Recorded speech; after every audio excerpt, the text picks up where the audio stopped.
Dillian, the body snatcher right here. It's the champ. Big up to Sporting Icon. Subscribe. Otherwise, I might pay you guys a visit. Right, there's an article here. So thank you, Cinderman, for sending it on to me. And I shall pin it in the description box for you all. Where Vadim Kornilov, who is the manager of World of Boxing. World of Boxing, of course, is run by Andrei Rybinski, who promotes Alexander Povetkin.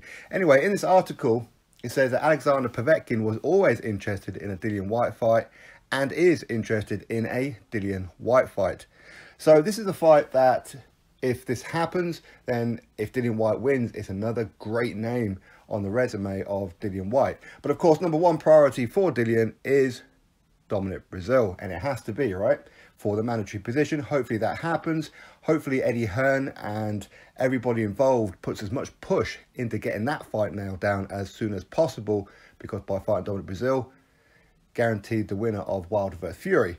Now, with Kornilov saying about Alexander Povetkin, listen, Povetkin is number 2 choice, and then Luis Ortiz, because Luis Ortiz, he already has a fight lined up with Christian Hammer. So Povetkin, he said a couple of months ago, and I reported it to you guys, that he has been promised, or at least spoken about, having a fight on the Anthony Joshua undercard, April the 13th at Wembley Stadium.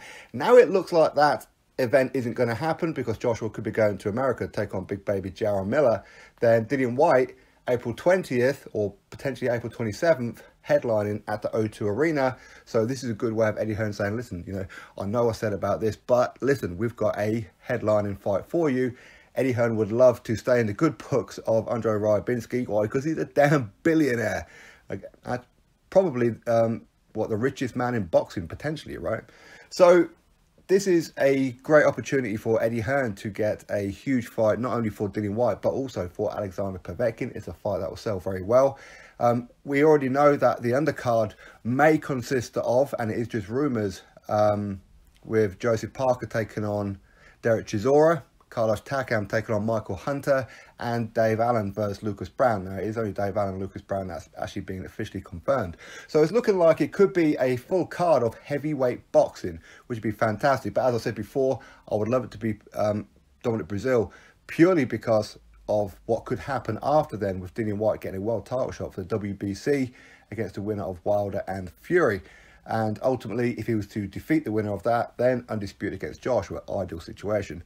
But a Povetkin fight is a fight that I'm interested in, you guys will be interested in, everybody will be very, very excited about, but only if all avenues have been explored with dominant Brazil, offered him more money than potentially he's worth, and Brazil keeps turning it down, then of course, move on to Alexander Povetkin. So Dillian Whyte is fighting to keep his position. Now, Dillian Whyte, he can go fight anybody and just wait for his opportunities. This could happen, of course. But Dillian Whyte, he likes to stay active and he likes to risk his position as number 1 in the WBC, the WBC Silver Champion, and of course number 1 in the WBO.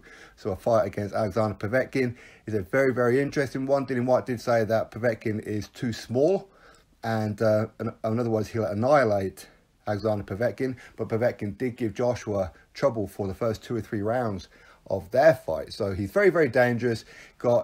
Listen, a fight between Dillian Whyte and Alexander Povetkin is literally a fight of the left hook, because these guys can both bang and knock people out cold with their left hook. Povetkin, he is approaching the 40-year-old mark, but he's still very, very dangerous. He's been in the top 5 of the world for many, many, many years. Arguably one of the best resumes in the heavyweight division, if not the best. But of course, people will say, but Joshua has Povetkin on the resume, so therefore he does. And that's a fair point, that's for sure. But a win over Alexander Povetkin for Dillian Whyte is fantastic. It's a legacy fight is what it is.